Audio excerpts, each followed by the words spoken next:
Iba't ibang klase ng babae kung mag-aasawa ka.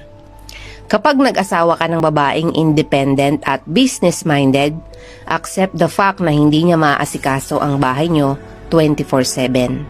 Kapag gusto mo naman sa babae ay inaasikaso ka full-time, accept the fact na hindi siya kumikita ng sarili niyang pera at may time na mapapabayaan ang kanyang sarili, kakaintindi sa'yo at sa anak niyo.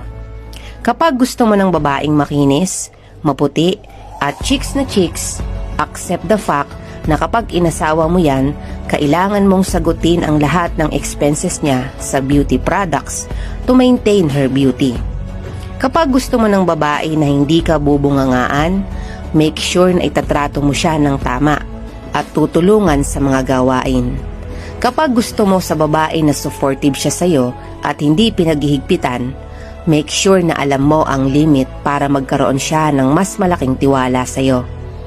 Remember, a woman is a reflection of how you treat her. Kaya hanggat maaari, babaan ang expectation